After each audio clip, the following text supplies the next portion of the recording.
My name is Alice Benson. I'm the CEO of Benson Executive Search. We are an HR-only focused search firm. We work across industries. So why am I talking to you about this topic today, about the changing nature of the HR function, and really what CEOs are looking for now in CHROs is I spent my early career in HR, in changing organizations. We call it transforming now. That word wasn't really kicked around then, but in hindsight, they were all transforming.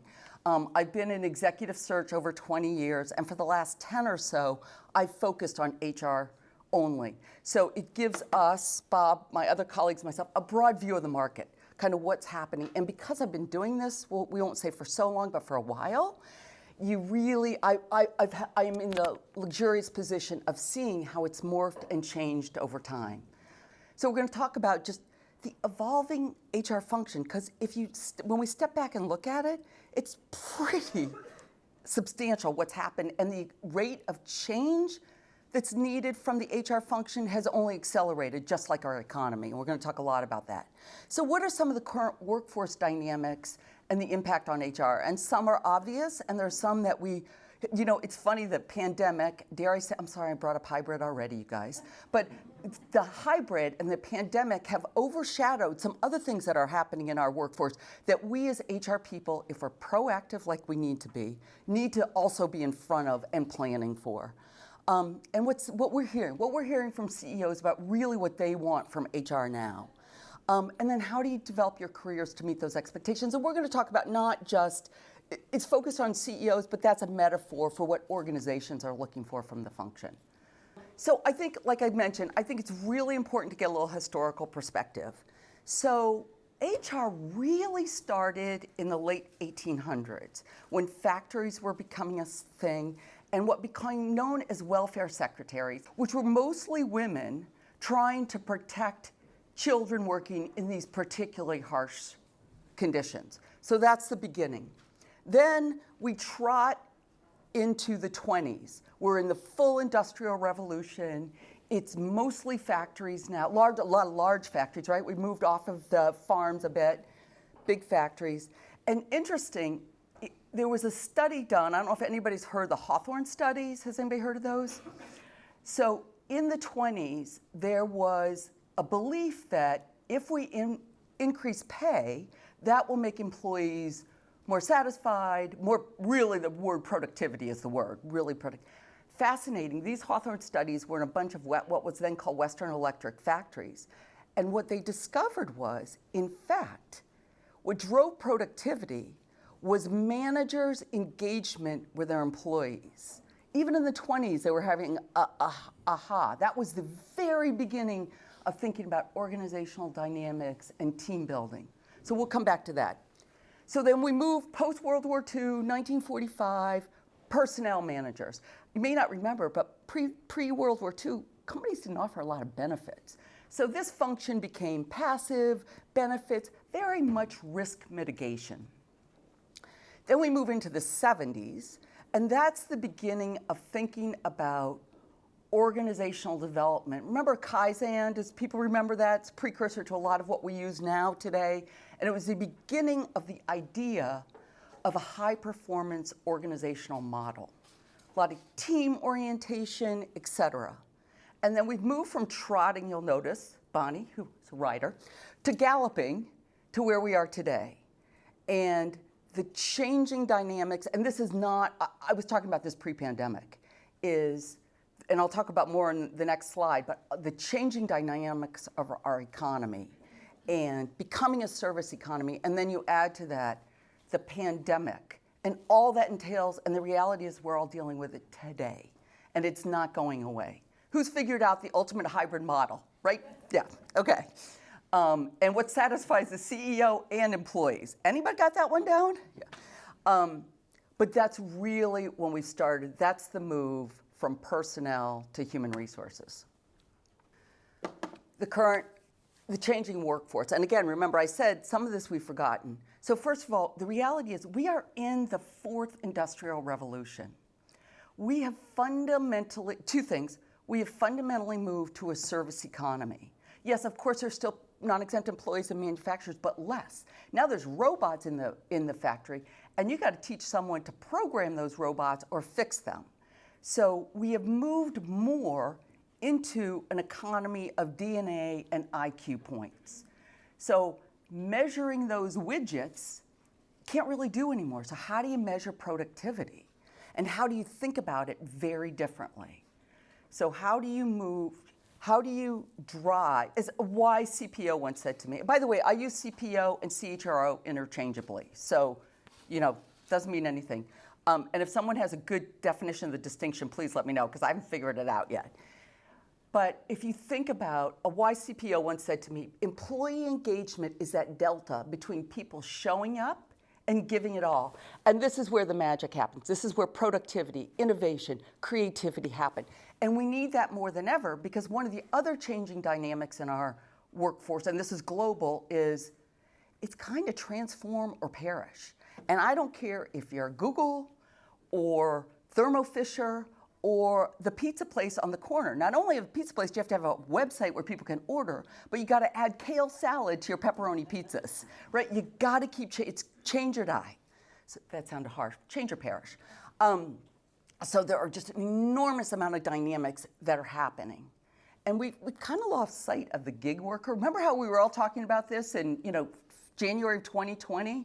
How many people now are gig workers? Well, there's gig workers, I'm going to come back to those, but the reality is now, all studies suggest that the work somewhere, we all know this, work somewhere 35 years, get your pension, and your gold watch are kind of gone.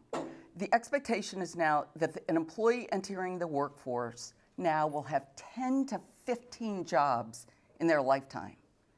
And why that is significant for you as HR leaders is, how do you keep those employees? One is, how do you keep them engaged, right? How do you not keep them looking for the next role around the corner all the time? And then you add to that gig workers. So right now, this was fascinating to me. A quarter of our workforce are temps, believe it or not. That includes migrant workers, right, who are in the fields, et cetera. A quarter is expected by 2030, so in 6 years, 43% of our workforce is going to be temps. So how you engage, how you motivate, how you infuse these folks to want to stay and contribute is very different than the person who's waiting for the gold watch. So there's just this is all pre-pandemic, right? All these changes, and I think we can't lose sight of those while we're putting out whatever fire we're working on. We need to be building towards that. And the talent competition is real. It's funny. So we all know the Great Resignation, right? Like, who's leaving today kind of thing. I mean, it was crazy. I read in the Wall Street Journal, and it's interesting, and from our vantage point in search, we hear clients all the time, oh, they're taking their time making decisions. I'll talk about that later if you want to hear that. We're seeing this across the board, across industries, nonprofit, for-profit. But by the time someone gets to an offer at this point, virtually every single candidate, I don't care if it's a total rewards, a CPO, a HR business partner, they're looking at other opportunities. I read in the journal yesterday that there's this perception, it's all relative, right? So it's not the Great Resignation like it was a year and a half ago. Our resignation rates are still higher than 2019 when we went into the pandemic. So it is real, but it's funny, it doesn't get the attention I think we need to still stay focused on, at least from what we're seeing. And then, of course, you add the pandemic and social injustice. And when I put social injustice there, the awareness, employees, all of this, they are really looking for a purpose now. And it doesn't matter what kind of company, what they do. I personally think all of us, everyone in this room, we had a lot of time in our own heads. Even if we were on Zoom 7 to 7, when you get off, you have a lot of time in your heads. And what does this pandemic mean? And what does this mean for people? Are really looking for purpose, and that is a very important glue to people. And I see that across the board. We see that from CHROs, to early HR career folks. So we really have to keep that in mind, that continues today. It's funny, we did a search for a commercial tape company. They make rolls of tape, bigger than this room almost, right? Like, I mean, they had a very clear employee value proposition and why this matters. And you and I, it's easy when you're talking to, let's say, a nonprofit, right? We're feeding the hungry, but there are ways to find purpose and meaning for employees and companies, even if you're not feeding the hungry. You can go do that too. There's nothing wrong with that. But anyway, so are we exhausted yet? But I mean, it's real, and this is what is happening. And you're going to hear me talk a lot about being proactive and being a learner. Those two skills, if you get nothing else, if you develop nothing else, you have to be proactive now. Because these things are going to come, they're coming, or they're here, and we're not even fully aware of them and addressing them. So one of the great things that I am so lucky, I've seen from when I was in HR, and then the last 11 years or so doing HR-only search, the evolution of what companies want in HR. And that's CHROs, but that's across the board functionally. Change management. I could not have spelled change management when I was in HR. Like, nobody talked about it. It was funny, I was checking a reference, and I was talking to this really interesting guy from Amgen in Europe, and he was talking about Amgen had embarked on, like 10 years ago, this company-wide, and we all know Amgen, it's huge, and all this, company-wide change management. And he said, but nobody bought it. And he said, fast forward to today, ... right? It is the nature of our economy, and if we are, and that's why I keep saying, you gotta be curious, you gotta be a learner, because things are changing so much that if you are not learning, and I don't care if you're the CHRO of a Fortune 100 company, the organization's gonna pass you by. You are not going to be able to serve them if you don't continually learn and think about things different, and of course that's surrounding yourself by people who are of like that mind. But that's my bias. That was an editorial comment. And so driving this kind of productive workforce, driving innovation, creativity, et cetera, means you gotta align all the HR levers now. I remember when I first started doing my first total reward search, right, which we do lots of those, of course, because the demand outstrips the supply. If anybody who have kids, advise them to go into total rewards. But I remember the first statements from the CHRO were, we need executive comp design experience and we need board experience. Well, oh, by the way, you really can't get board experience unless you're in the HR function, unless you're CHRO or you're already head of total rewards. But that aside, now, it had that function, had the demand from organizations, now it's we want creative thinking. So it was kind of like this gross simplification, but it was, what are the best benefits and comp we can offer with the least expense, right? It's like, does it tick and tie at the bottom of the spreadsheet? Now it's, we want someone who's done creative incentive design, and I don't mean just sales incentive design, I mean people on the manufacturing floor, HR people, creativity around that, and creativity about benefits. Back to, we've got 5 generations in the workforce. Well, that 24-year-old wants vet insurance because everybody got a dog in the pandemic, right? So vet insurance, a 60-year-old may want a better retirement plan. We don't say pension anymore, but so the need for creativity around about benefits and comp, and that's true everywhere. I mean, look at the talent management function, and I use that term really broadly, big umbrella, right? Career development, et cetera, et cetera. The needs for more creativity from HR is just increasing. I'll talk about it in a minute, but I actually think, I'll bring it up now since a little teaser here. We have got to start focusing on reskilling folks. There's talk of it. This is the reality. First of all, we have a workforce shortage. And people are antsy. They're going to have 10 to 15 jobs. So if you can't satisfy them, they're going somewhere else. So that marketing manager who wants to become a financial analyst, it's no longer, okay, I'll stay in this marketing manager job for 2.3 years, and then I'll become a senior marketing manager. That doesn't fly anymore, right? How many 24-year-olds have shown up your desk? Oh, when am I director, right? So we have to really, and we're changing so much. The whole reskilling, and I put reskilling career development, they are one and the same, or they are deeply interconnected. There's actually some cool technology coming out. There's this software where let's say you're that marketing manager and want to become a financial analyst. You plug it into there, it pops out everything you need to go and learn and do to become a financial analyst. And that's internal resources and even shadowing people to, outside courses, things like that. So there's a lot happening in that. Companies that are in front of that are going to be successful. So here's the reality, CEOs. At least publicly, most CEOs say human capital is in their top 5, right? For sure. Forbes did a study. It was number 1 in Forbes' study. Deloitte did, and it was in the top 3 of 98% of the CEOs they interviewed. So I do think CEOs recognizing how important human capital is and leaning into HR does not always happen. That's one of the things we've certainly learned. If we've learned, there's a couple things that we've learned that I just want to share with you. Those of you I've talked to have probably said this.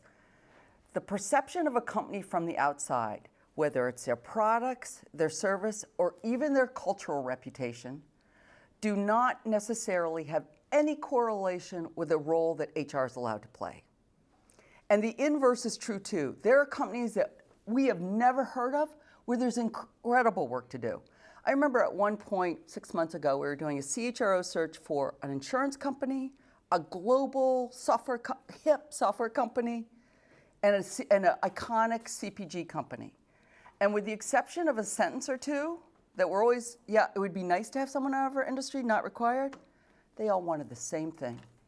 And the CEOs had different personalities. They all were looking for truly someone to sit I'll talk about this in a minute, but sit as an equal on the leadership team, have a voice, really help drive a proactive human capital strategy and be able to execute against it. Because if you can't execute, a strategy is just a good idea sitting on a shelf. So being able to build the roadmap and execute is really important. And we hear that across the board from clients about what they're looking for. How many have strategy and roll up their sleeves? As soon as somebody says strategy, we're like, and roll up their sleeves, even if they don't say it, right? So, those are important. That's the building the roadmap and executing, regardless of how big or small your company is. You got to be a business person. So, they're clearly looking for someone who is a business person with functional expertise in HR, and I'll come back more about that. And then clearly, someone to be a coach, not just to themselves, but interestingly, increasingly, we're hearing CEOs say, and I need this person to be the point person on helping build the ELT as a true team, capital T, right? I'm hearing that more and more. It's kind of interesting. Doesn't matter sector, doesn't matter, agnostic about size, all those kinds of things, that they want that person to play a role. You gotta understand the business. Go on sales calls. Too often, you start, you're like, okay, I'm gonna really spend all my time. And then of course, the flames du jour show up one day, and do not lose sight of that. You gotta understand that, because how can you build a human capital strategy that makes sense for your business if you don't understand deeply the underlying aspects of it? And create a talent agenda, right? That you've gotta, and taking in mind all those things we talked about before, gig economy, not just pandemic and hybrid, right? Even though that usually has conversations lead, right? How is your commute in if you're going in? And, all the hybrid, what are we doing about that, et cetera. And obviously you've got to be able to assess workforce capacity. And that means, like on an M&A deal, you got to be able to go in there. Let's say your company's looking at acquiring a company. You got to be able to assess that workforce. How is that going to fit with what we have or don't have? How are we going to leverage exactly? I hear about workforce planning more than in the last 4 or 5 years than I've ever heard. I couldn't have spelled it a little while ago, in fact. So, and we talked about, we've got 5 generations in this workforce. So again, more dynamics. It's interesting about D&I because we've all seen, it was headliner. Some companies have walked back on some of that, but there is still a lot of substantive work happening in DE&I. It's just not a headliner anymore.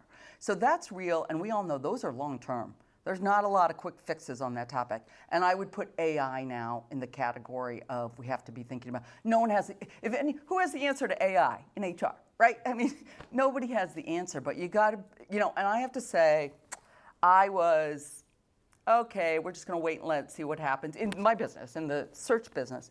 And I realized a few days ago, if I don't jump on that bandwagon, it's passing me by. So we're experimenting with it too, and finding that balance of experimenting, but not letting it be so distracting that you're still focusing on your core. This is cross organizations. And we talked about aligning all the levers, including data analytics, which I haven't said much about, but if you do not understand HR data analytics, go take a course. You have to understand this. Information is invaluable, and it's not just the picture of what happened. It's about workforce capacity, assessing turnover risk, et cetera, et cetera. And that's becoming a bigger and bigger topic, as we all know. So you really need to understand that and how to leverage. How are we doing time-wise? So the soft skills. Proactive. Did I mention that a few times? And I didn't put it up here, I'm going to, is being a learner, being curious. It's about understanding the business. It's about where are we going, because you have to be, or the world's going to pass you by. You've got to be agile, right? Again, the rate of change, we're going in this direction. Oh, we have a new PE owner, we got to flip this way, et cetera, et cetera. And adaptable, and that's absolutely critical. That's probably critical in almost any job, regardless of functional area, kind of manager level and up. You got to be a team player, because you're not going to get this stuff done by yourself. And we talked about you got to be able to create a strategy, a viable strategy, and execute it. And you also have to be able to, agility part, bless you, is you have to be able to pivot when something changes. Not be rash. So there's such a fine line, right, between this propensity to action, which is more my fault, my problem, with this has got to be really thoughtful, because you're making big decisions here.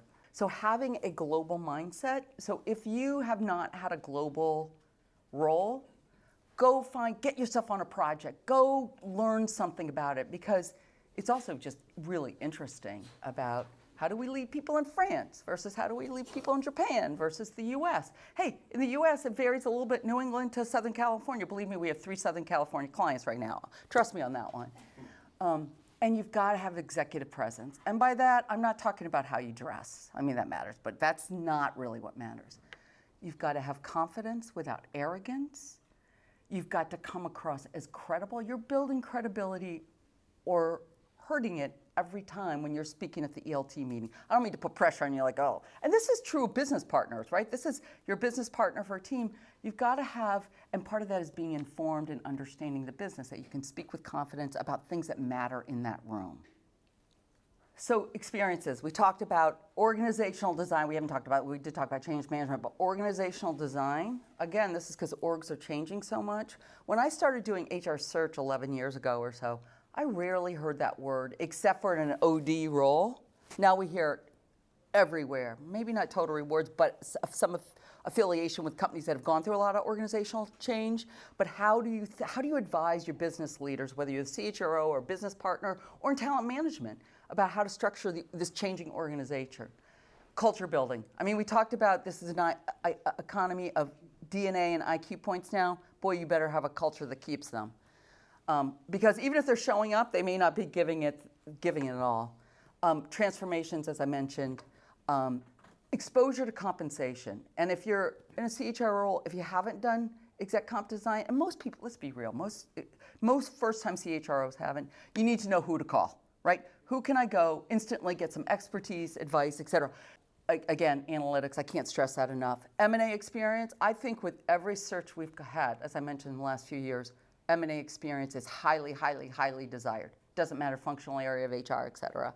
And a blend of corporate COE roles and HR business roles. This is for being a CHRO. I think it is really important, and even if you're like a business partner through and through, and you're like, I don't want to go work in a COE for 2 years, get on a project.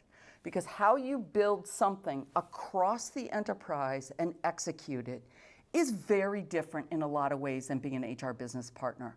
So as a CHRO, you've got to understand both those perspectives. So and candidates who have done both, generally CEOs look at much more favorably than they've just been a business partner. We talked about advisor to, by the way, all these things apply to whether you're a business partner or a CHRO. Culture driver, notice that's a proactive word, driver. The changing workforce, retention is still important. It's just embedded in conversations now. It's not like we say, we are going to talk about retention now. It's so important and integral now to companies. And a real awareness of the soft skills that are needed. More important, so that's flipped, right? The exec comp and the board is down below the soft skills, problem solving, creativity, innovation, collaboration and teamwork, hands down. Resiliency, remember all this rate of change? I know you're all gonna leave here and go look for other careers outside of HR after this, but you've really gotta do that, and I can't stress learning agility and adaptability enough. So get out in the business. Raise your hand. See, and this is advice for you. This is advice for people who report to you. Go seek stretch assignments. Get out of your comfort zone. Even have those of you who've stayed at a company for a long time, and then you finally land in a new company. You're like, wow, the world's opened up to me. The same thing will happen when you do stretch assignments. There'll be a lot of oh gulp moments, of course, right? And oh no, the imposter syndrome at 2 a.m, right? Aren't we all good at that? But you got to do that. It's going to make you a better professional, a better HR practitioner, and much more valuable to the leadership team. And, we talked a lot about agility, and you got to think this is all part of the creativity and innovation. Data analytics, you've heard me say that enough, you're going to be nauseous. Change industries, change company size, change the life cycle of when you join a company. This is all about that learning and understanding dynamics. And again, being refreshed, like, wow, I never knew. Like, let's see, I'm trying to think, recently at the insurance company, we placed someone who came out of very big, large companies. This is like a 400-person company in central New York. I'm not making that up. She is like, I wish I'd done this 10 years ago. Wow, I actually think of something, suggest it, and we can actually go get it done. Just those different experiences you have in companies of different orientations. It is such a great time to be in this function. It is so important to so many companies it's important to every company. And there are many, many more CEOs and leadership teams that recognize how important it is. So, like I said, learn, grow, and go out there and change your companies for the better. Thank you. Enjoy the program. Thanks.